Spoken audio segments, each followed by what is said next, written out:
कार्यक्रमाचा हेतू जाणून घेण्यासाठी आपण या कार्यक्रमाच्या प्रास्ताविकाकडे वळणार आहोत। मी प्रास्ताविक सादर करण्यासाठी या प्रतिष्ठानचे कार्याध्यक्ष माननीय प्रकाशजी शेलार यांना विनंती करतोय की आपण आजच्या कार्यक्रमाचं प्रास्ताविक करावं। माननीय प्रकाशजी शेलार।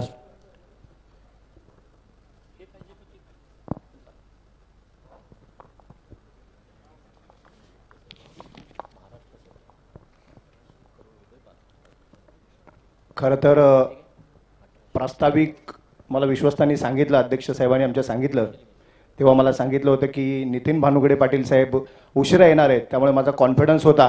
पण भानुगडे साहेबांना बघून माझा कॉन्फिडन्स थोडासा लूज झालेला आहे। तरीसुद्धा आपल्यासमोर मी प्रास्ताविक सादर करतो। नमस्कार। तू बुद्धी दे, तू तेज दे, नवचेतना दे, तू विश्वास दे, जे सत्य सुंदर सदैव अजन्म त्याचा ध्यास दे। आज समर्थ सातारा प्रतिष्ठान मार्फत मी उद्योजक होणार हा कार्यक्रम या ठिकाणी आयोजित केलेला आहे आणि या कार्यक्रमासाठी प्रमुख उपस्थिती सन्माननीय सुप्रसिद्ध व्याख्याते नितीनजी भानुगडे पाटील साहेब, सन्माननीय योगेश भामरे साहेब, संचालक खादी ग्रामोद्योग भारत सरकार, सन्माननीय ओम प्रकाश शेटे साहेब, सहाय्य निजी सचिव भारत सरकार, सर्व मान्यवर, सातारकर बंधू भगिनी, आपल्या सर्वांचं या ठिकाणी मनापासून स्वागत आहे।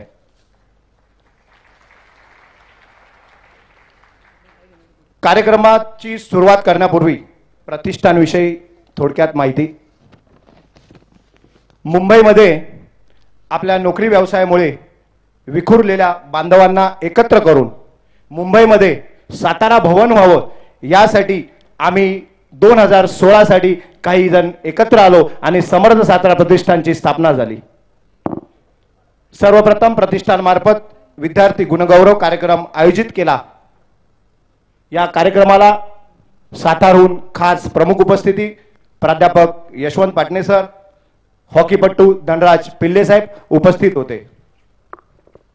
त्यानंतर आपला सातारकर उद्योग व्यवसायामध्ये यावा म्हणून बीबीजी ग्रुपचे हनुमान गायकवाड, आपल्या सातारचे सुपुत्र सन्माननीय विठ्ठल कामत साहेब, कामत हॉटेलचे सर्वेसर्वा, सन्माननीय सुरेश हवरे साहेब, हवरे बिल्डर्स, आमदार श्री शिवेंद्र सिंहराजे भोसले यांच्या उपस्थितीमध्ये मी उद्योजक होणार हा कार्यक्रम संपन्न झाला।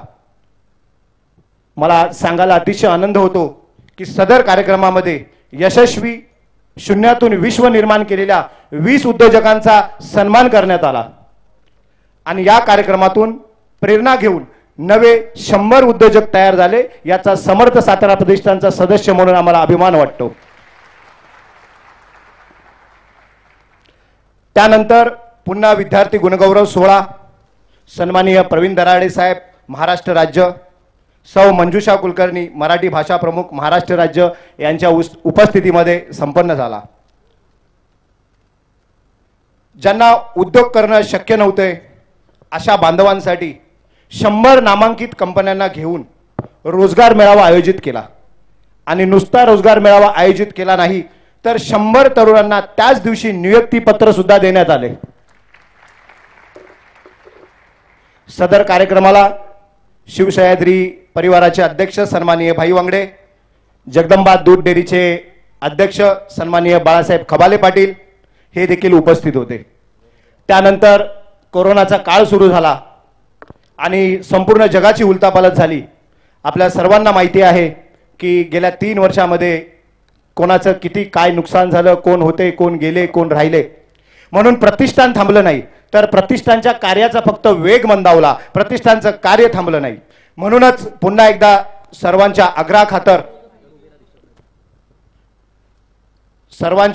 आग्रहाखातर अनेक दिग्गजांच्या मान्यवरांच्या उपस्थितीत याही वर्षी मी उद्योजक होणार हा कार्यक्रम आयोजित केला आहे। नव उद्योजकांना शासनाच्या योजनांची माहिती मिळावी यासाठी सन्माननीय योगेश भामरे साहेब, सन्माननीय ओम प्रकाश शेटे साहेब आणि ज्यांचे शब्द झोपलेल्या माणसाच्या कानावर पडले तर तो नुसता झोपेतून जागा होत नाही तर उठून पळायला लागतो असे सुप्रसिद्ध व्याख्याते नितीन भानुगडे पाटील साहेब, अशा मान्यवरांचे मार्गदर्शन आज आपल्याला मिळणार आहे। या मार्गदर्शनाचा लाभ आपल्या सर्वांना होईल आणि जास्तीत जास्त उद्योजक सातारकर तयार होतील आणि मुंबई महाराष्ट्र नव्हे तर देशात सातारकर अर्थक्रांती होईल याचा आम्हाला विश्वास आहे. त्यासोबत प्रतिष्ठानमार्फत गड किल्ले संवर्धन, कोरोना काळात रुग्णांना मदत, शालेय विद्यार्थ्यांना शालेय शिक्षण साहित्य वाटप ग्रामीण भागामध्ये असे अनेक उपक्रम प्रतिष्ठानमार्फत गेली 7 वर्ष आम्ही करत आहोत. आणि सर्वात महत्त्वाचं म्हणजे आम्ही मुंबईमध्ये सातारकर जोडण्याचा प्रयत्न करत आहोत.